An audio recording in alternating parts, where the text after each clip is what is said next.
నమస్కారం అప్టెక్ జాబ్స్ కి స్వాగతం నేను మీ వివేక్ ఇవాళ మనం కరెంట్ అఫైర్స్ లో డిస్కస్ చేయబోయే అంశం కోడెక్స్ ఎలిమెంటారియస్ కమిషన్ ఈ పేరు వినగానే కొంతమంది ఏమో కోడెక్స్ అంటే ఏదో కోడ్ రెడ్ లాగానో లేదు ఏదో కోడ్ డెల్టా లాగానో రష్యా ఏం చేస్తోంది అని తెలుసుకోవడానికి అమెరికా సీక్రెట్గా ఏర్పాటు చేసిన కమిషనా లేదు ఇజ్రాయెల్ని ఏదో ఒక విధంగా మట్టుపెట్టి అమెరికాకి షాక్ ఇవ్వాలి అని చెప్పి రష్యా ఏర్పాటు చేసిన కమిషనా లేదా ఎలిమెంటారియస్ అంటే ఎలిమెంటరీ కెనాల్ అదే అండి డైజెస్టివ్ సిస్టంలో ఒక భాగం ఉంటుంది అన్నవాహిక దానికి సంబంధించిన కమిషనా లేదు వేరే ఏదైనా సీక్రెట్ కమిషనా ఇలా చాలా విధమైన డౌట్లు వస్తాయి. అలానే ఈ కమిషన్ అసలు ఇంటర్నేషనల్ కమిషనా లేదు ఒక పర్టికులర్ కంట్రీకి సంబంధించిన కమిషనా ఇండియా స్టార్ట్ చేసిందా లేదు వేరే కంట్రీ స్టార్ట్ చేస్తే ఇండియా దాంట్లో జాయిన్ అయిందా దేని మీద ఫోకస్ చేస్తోంది ఇప్పుడు ఇది వార్తల్లోకి ఎందుకు వచ్చింది ఇలా ఎన్నో డౌట్లు ఉంటాయి. సో వీటికి సంబంధించిన అన్ని అంశాలు కూడా మనం ఈ వీడియోలో వివరంగా తెలుసుకోవడానికి ప్రయత్నం చేద్దాం. ముందుగా అయితే ఒక బ్రీఫ్ ఇంట్రడక్షన్ ఇచ్చేస్తాను. మన భారతదేశ కేంద్ర ప్రభుత్వం the government of India millets మీద బాగా ఫోకస్ చేస్తున్నాం. మిల్లెట్స్ అంటే అది ఒకటి కాదు, it's a group of grains లేదు గ్రూప్ ఆఫ్ సిరియల్స్ అని చెప్పచ్చు. అంటే ధాన్యాలు ఏవైతే ఉన్నాయో వాటిలో ఒక సమూహ ధాన్యాలని కలిపి మిల్లెట్స్ అని పిలుస్తున్నారు అనమాట. రాగి అవ్వచ్చు, సజ్జలు అవ్వచ్చు, కొర్రలు అవ్వచ్చు, ఇవన్నీ కూడా కలిపి మిల్లెట్స్. ఇప్పుడు మామూలుగా మనం రైస్ అంటే ఇట్స్ ఓన్లీ రైస్, మనం వీట్ అంటే ఓన్లీ వీట్, కానీ మిల్లెట్స్ అంటే ఫాక్స్ టైల్ మిల్లెట్ అని జవార్ అని బాజ్రా అని ఇవన్నీ వచ్చేస్తాయి అన్నమాట. అయితే మిల్లెట్స్ బేసిక్గా తక్కువ నీరుతో అంటే వాటర్ అవైలబిలిటీ తక్కువగా ఉన్న నీటి యొక్క లభ్యత తక్కువగా ఉన్నా సరే బాగా పండగలిగే కెపాసిటీ దానికి ఉంటుంది. అలానే రాజస్థాన్ లాంటి పొడి ప్రాంతాల్లో లేదా వర్షం అంతగా పడని ప్రాంతాల్లో కూడా మీరు ఈ క్రాప్స్ని బాగా గ్రో చేయొచ్చు. అండ్ అలానే ఇవి విటమిన్స్ పరంగా మినరల్స్ పరంగా బాగా పొటెన్షియల్ ఎక్కువగా ఉంటాయన్నమాట. అలానే చాలామంది ఎస్పెషల్లీ ఓల్డ్ ఏజ్ పీపుల్ ఎవరైతే ఉంటారో వాళ్ళు రైస్ వీటి తగ్గించి మిల్లెట్స్ని ఎక్కువగా కన్జ్యూమ్ చేస్తే బెటర్ అని డాక్టర్స్ కూడా చెప్తున్నారు. In fact not only just for old people, అందరికీ కూడా. సో ఈ మిల్లెట్స్ మీద ప్రామినెన్స్ అయితే చాలా ఉంది అండ్ గవర్నమెంట్ కూడా ఆ విధంగా ఫోకస్ పెడుతోంది. ఇన్ఫ్యాక్ట్ మన గవర్నమెంట్ ఆఫ్ ఇండియా ఎంతలాగా ఫోకస్ పెట్టేసింది అని అంటే 2023వ సంవత్సరాన్ని అంటే ఈ సంవత్సరాన్ని ఇంటర్నేషనల్ ఇయర్ ఆఫ్ మిల్లెట్స్గా డిక్లేర్ చేసేసింది అనమాట. వెల్ ఇండియా కాదు డిక్లేర్ చేసింది, ఇండియా యాక్చువల్గా ప్రపోజల్ పెట్టింది. డిక్లేర్ చేసిందేమో United Nations organization and food and agricultural organization. ఈ రెండు సంస్థలు ఎస్ మీ ప్రపోజల్ మేము యాక్సెప్ట్ చేస్తున్నాము, 2023ని ఇంటర్నేషనల్ ఇయర్ ఆఫ్ మిల్లెట్స్గా మేము కన్సిడర్ చేస్తామని చెప్పి సో ప్రపంచవ్యాప్తంగా మిల్లెట్స్కి సంబంధించి అందరికీ అవగాహన కల్పించడం వాటికి సంబంధించిన సదస్సులు నిర్వహిస్తుంది. అలానే గవర్నమెంట్ ఆఫ్ ఇండియా మిల్లెట్స్ని శ్రీ అన్న అని కూడా పిలుస్తోంది అనమాట, లేదు శ్రీ అన్న. శ్రీ అన్న అంటే ఏంటి? శ్రీ అంటే బేసిక్గా దేవుడు అని అర్థం, లేదు దేవుడి యొక్క అన్నం, లేదు దేవుడి యొక్క పదార్థం అని అర్థం అనమాట. సో దేవుడి నుంచి మనకి ఏదైనా లభిస్తే ఎంత పవిత్రంగా ఎంత ఆరోగ్యకరంగా ఎంత మంచిగా ఉంటుందో ఈ ఆహారం కూడా మనకి అంతే ఆరోగ్యకరంగా అంతే మంచిగా ఉంటుందన్న ఉద్దేశంతో దాన్ని శ్రీ అన్న అని పిలుస్తున్నారు అనమాట. సో కాంపిటేటివ్ ఎగ్జామ్స్లో ఏ ఆహార పదార్థాన్ని శ్రీ అన్న అనే పేరుతో పిలుస్తున్నారో అని అడగచ్చు. దానికి ఆన్సర్ ఏంటిది? Millets. International year of millets ఎప్పుడు? 2023. ఎవరు డిక్లేర్ చేశారు? United Nations Organisation, food and agricultural organisation. అయితే దీనికి సంబంధించిందే ఈ Codex Alimentarius Commission. Codex Alimentarius Commission బేసిక్గా మిల్లెట్స్కి సంబంధించింది కాదు, ఫుడ్కి సంబంధించింది, ఫుడ్ అండ్ అగ్రికల్చరల్ ఆర్గనైజేషన్కి సంబంధించింది. కాకపోతే ఈ ఇయర్ మిల్లెట్స్ ఇయర్ కాబట్టి దానిని దృష్టిలో పెట్టుకుని ఈ కమిషన్ వార్తల్లోకి వచ్చింది. మరి ఈ కమిషన్ అసలు ఎప్పుడు స్థాపించబడింది? ఇండియా ఈ కమిషన్లో ఎప్పుడు జాయిన్ అయింది? ఇంతకీ వీళ్ళు డిస్కషన్స్ లేదు మీటింగ్స్ పెట్టుకున్నప్పుడు ఏ భాషల్లో మాట్లాడతారు? ఇలాంటి అంశాలన్నీ కూడా మనం వివరంగా తెలుసుకుందాం. సో ఒకటైతే క్లియర్ అయిపోయింది కదా, ఇది అమెరికా రష్యాని స్టడీ చేయడానికి లేదా రష్యాని అబ్జర్వ్ చేయడానికి వేసిన సీక్రెట్ మిషను లేదు రష్యా ఇజ్రాయెల్ని స్టడీ చేయడానికి వేసిన సీక్రెట్ మిషన్ కాదు, ఇది ఫుడ్ ఆహారానికి సంబంధించింది కోడెక్స్ ఎలిమెంటారియస్ కమిషన్. ముందు మనం ఈ అంశం వార్తల్లోకి ఎందుకు వచ్చింది, why it is in the news, లేదు దాని వెనక ఉన్న నేపథ్యం ఏంటి, కాంటెక్స్ట్ ఏంటో తెలుసుకుందాం. The Codex Alimentarius Commission which is in short called as CS. ఇప్పుడు ఉదాహరణకి కాంప్ట్రోలర్ అండ్ ఆడిటర్ జనరల్ అని ఉంది. మనం ప్రతిసారి దాన్ని కాంప్ట్రోలర్ అండ్ ఆడిటర్ జనరల్ అని పిలుస్తామా? లేదు, మనం సింపుల్గా దాన్ని ఏమని పిలుస్తాం? సిఏజీ అంటాము, ఇంకొంతమంది అయితే కాగ్ అనేస్తారు. అట్లానే కోడెక్స్ ఎలిమెంటారియస్ కమిషన్ని కాక్ అంటారు, జాగ్రత్తగా గుర్తుపెట్టుకోండి. Has prized India's standards on millets. ఈ మిల్లెట్స్ ఏవైతే ఉన్నాయో వీటి యొక్క నాణ్యతను ఏ విధంగా అయితే మన భారతదేశం లేదు ప్రభుత్వం ఏ విధంగా అయితే పెంచిందో ఆ స్టాండర్డ్స్ని సిఏసి మెచ్చుకుంది. సో మెచ్చుకుంది అంటే it's a good sign for India. So ఖచ్చితంగా ఎగ్జామ్స్లో అడిగే అవకాశం ఉంటుంది. Which institution has praised India standards on మిల్లెట్స్ని అడిగే అవకాశం కూడా ఉంటుంది. And accepted its proposal. ఎవరి ప్రపోజల్? ఇండియా యొక్క ప్రపోజల్. ఎవరు యాక్సెప్ట్ చేశారు? సిఏసి యాక్సెప్ట్ చేసింది. ఏంటంటే ఇంతకీ proposal for the development of global standards for millets during its 46th session held in Rome, Italy. So ఇక్కడ మనం జాగ్రత్తగా గమనిస్తే వాళ్ళు పెట్టిన ప్రపోజల్ ఏంటంటే, మేము ఇండియాలో అయితే ఖచ్చితంగా దీని స్టాండర్డ్స్ పెంచుతున్నాం, క్వాలిటీ పరంగా అయి ఉండొచ్చు, క్వాంటిటీ పరంగా ఉండొచ్చు, మేము స్టాండర్డ్స్ అంటే నాణ్యతలను పెంచుతున్నాం, బాగానే ఉంది. కానీ ప్రపంచవ్యాప్తంగా కూడా దీని యొక్క నాణ్యతను పెంచాలి, క్వాలిటేటివ్గా క్వాంటిటేటివ్గా అన్ని విధాలుగా కూడా దీని స్టాండర్డ్స్ ప్రపంచవ్యాప్తంగా పెంచాలి అని చెప్పి ఇండియా ఒక ప్రపోజల్ పెట్టిందనమాట. దాన్ని సిఏసి యాక్సెప్ట్ చేసేసింది. ఇంతకీ ఎక్కడ యాక్సెప్ట్ చేసింది? ఏదైతే ఇటలీలో ఒక సదస్సు జరిగిందో అక్కడ అనమాట. And that is the 46th session of CAC. ఇంకా మనం డీటెయిల్స్ తెలుసుకుందాము. యాక్చువల్గా అయితే వీళ్ళు ప్రతి సంవత్సరం ఒకసారి మీటింగ్ పెట్టుకుంటారనమాట. కానీ ప్రతి సంవత్సరం మీటింగ్ రోమ్లోనే జరగదు. మామూలుగా యుఎన్ అవ్వచ్చు, లేదా వరల్డ్ హెల్త్ ఆర్గనైజేషన్ అవ్వచ్చు, వీళ్ళందరికీ కూడా ఒక పర్టికులర్ ప్లేస్ ఉంటుంది. వాళ్ళు ఎప్పుడు మీటింగ్ పెట్టినా అక్కడే మీటింగ్ పెట్టుకుంటారు. కానీ ఈ సిఏసి దగ్గరికి వచ్చేసరికి ఒకటి రోమ్, ఇటలీ యొక్క రాజధాని రోమ్లో ఉంటే ఇంకోటి వేరే చోటు ఉంది. సో వాళ్ళు ఏం చేస్తారంటే ఎవ్రీ ఇయర్ ఒక చోట మీటింగ్ జరుగుతుంది రోమ్. కానీ ఆల్టర్నేట్గా అంటే ఉదాహరణకి 2023లో వీళ్ళు ఏం చేశారు, రోమ్లో కండక్ట్ చేశారు. 2024లో మీటింగ్ మళ్ళీ జరుగుతుంది, కానీ అది రోమ్లో జరగదు. మళ్ళీ 2025 వచ్చేసరికి మళ్ళీ రోమ్లోకి వచ్చేస్తారు. మరి ఆ రెండో నగరం ఏంటి తెలిస్తే కింద కామెంట్ చేసి చెప్పండి. తెలియకపోతే ఈ వీడియోని చివరిదాకా చూడండి, మీకు క్లియర్గా తెలుస్తుంది. అలానే మనం ఇప్పుడు ఏదైతే నేపథ్యం ఉందో దాని గురించి అయితే తెలుసుకున్నాం, కాంటెక్స్ట్ న్యూస్లో ఎందుకు దాంతో తెలుసుకున్నాం. But at the same time ఇక్కడ కాంపిటేటివ్ ఎగ్జామ్స్ పరంగా ఇంకో ఆస్పెక్ట్ మనం జాగ్రత్తగా గుర్తుపెట్టుకోవాలి. ఏంటంటే ఏదైతే ఎస్డీజీస్ ఉన్నాయో, సుస్థిరాభివృద్ధి లక్ష్యాలు, సస్టైనబుల్ డెవలప్మెంట్ గోల్స్ ఉన్నాయి కదా 17, 2030 సంవత్సరం కల్లా వాటిని మనం అచీవ్ చేయాలని ఉంది కదా.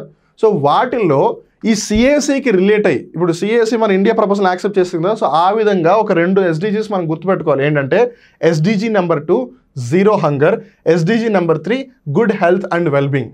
జీరో హంగర్ అంటే ఏంటి, ఎవరు ఆకలితో చనిపోకూడదు, అంటే స్టార్ అవ్వకూడదు అనమాట. ఇప్పుడు అందరూ ఓన్లీ రైస్ వీట్ అని అంటున్నారు అనుకోండి, ఆబ్వియస్లీ దాని ప్రొడక్షన్ పెంచాల్సి వస్తుంది.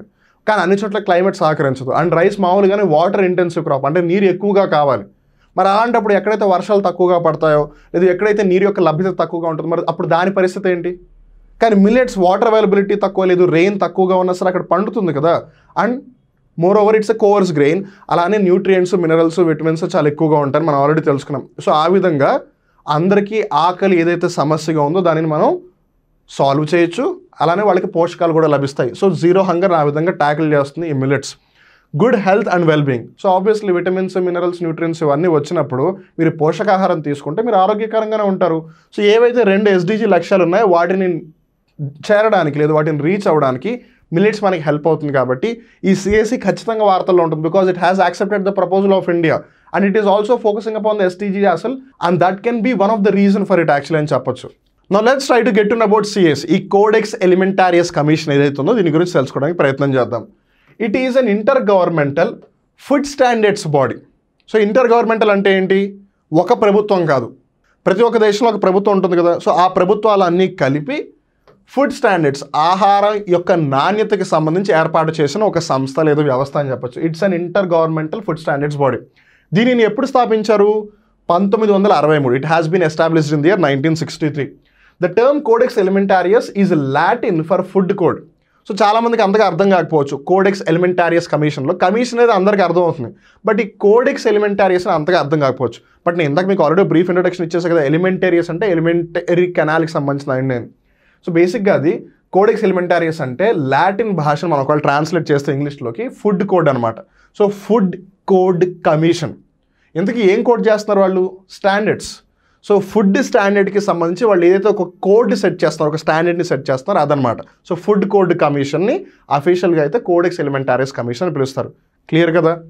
It was established jointly by the UN's food and agricultural organization and the world health organization within the framework of the joint food standards programme. ఈ joint food standards ప్రోగ్రామ్ని ఆధారంగా చేసుకుని food and agricultural organization, దేన్నైతే FAO అని in short పిలుస్తారో, అలానే world health organisation, ప్రపంచ ఆరోగ్య సంస్థ WHO. ఇక్కడ మీరు లోగోస్ కూడా గమనించవచ్చు. ఇది FAO లోగో, ఇది WHO లోగో. వీళ్ళిద్దరూ సంయుక్తంగా అంటే జాయింట్గా ఈ కోడెక్స్ ఎలిమెంటారియస్ కమిషన్ ఎస్టాబ్లిష్ చేశారు. ఇంతకీ దీని యొక్క లక్ష్యం ఏంటి, దీని యొక్క ఉద్దేశం, ఆబ్జెక్టివ్ ఏంటి?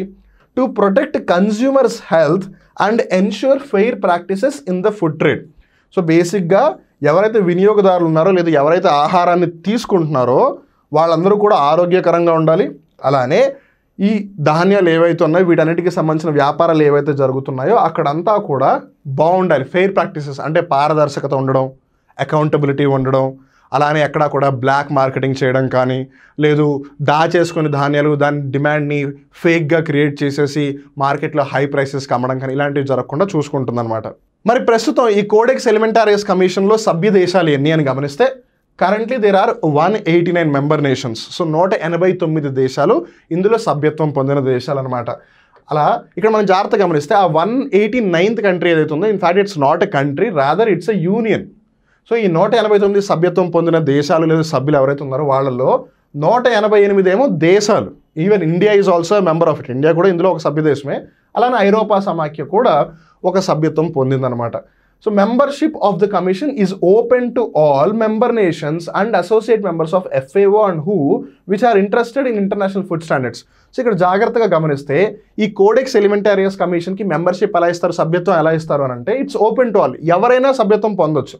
ఎలా అంట, అసోసియేట్ మెంబర్స్ ఆఫ్ FAO అయినా WHO అయినా ఎవరికైనా ఇస్తారు. సో ఖచ్చితంగా వాళ్ళు UN గుర్తించబడ్డ అలా అనే రూల్ ఏం లేదు. FAOకి అసోసియేట్ అయ్యి ఉన్న ఎవరైనా సభ్యత్వం దేశాలు ఉన్నా సరే వాళ్ళకు కూడా మెంబర్షిప్ ఇచ్చేస్తారు. Because it is about food. ఆహారం is a basic need. So అందుకని ఇక్కడ ఆ దేశాన్ని గుర్తిస్తున్నారా గుర్తించట్లేదు ఆ కాన్సెప్ట్ లేదు. ఇప్పుడు ప్రస్తుతానికైతే ఈ కోడెక్స్ ఎలిమెంటారియస్ కమిషన్ యొక్క అధ్యక్షులు చైర్మన్ ఎవరు అంటే స్టీవ్ వియర్న్ గారు. ఈయన బ్రిటన్ దేశం లేదు, యునైటెడ్ కింగ్డమ్ దేశానికి సంబంధించిన వ్యక్తి. ఈయన ప్రస్తుతం ఈ CAC CACకి చైర్మన్ అనమాట. మేబీ ఫ్యూచర్లో మారితే అప్పుడు ఆబ్వియస్లీ మీరు జాగ్రత్తగా గుర్తుపెట్టుకోవాలి. The commission meets in regular session once a year alternating between Geneva and Rome. నేను ఇందాక చెప్పానా, వాళ్ళు ప్రతి సంవత్సరం ఒక చోట కలుస్తారు. కానీ ఈ సంవత్సరం వాళ్ళు ఎక్కడ కలిశారు, రోమ్ ఇటలీలో కలిశారు, which is the 46th session. కానీ నెక్స్ట్ ఇయర్ వాళ్ళు మళ్ళీ కలుస్తారు, కానీ రోమ్లో కాదు.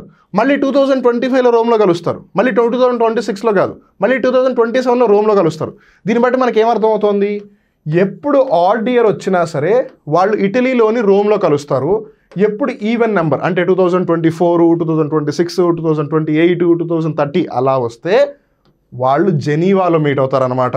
సో అలా ఆల్టర్నేట్ అవుతారు. బట్ మీటింగ్ మటుకు ఈ ఇయర్కి ఒకసారి జరుగుతుంది. India became a member in 1964. మనం ఇందాక తెలుసుకున్నాం కదా ఇండియా దీంట్లో సభ్యత్వం పొందిన దేశం అని. 1963లో దీన్ని ఎస్టాబ్లిష్ చేశారు, స్థాపించారు.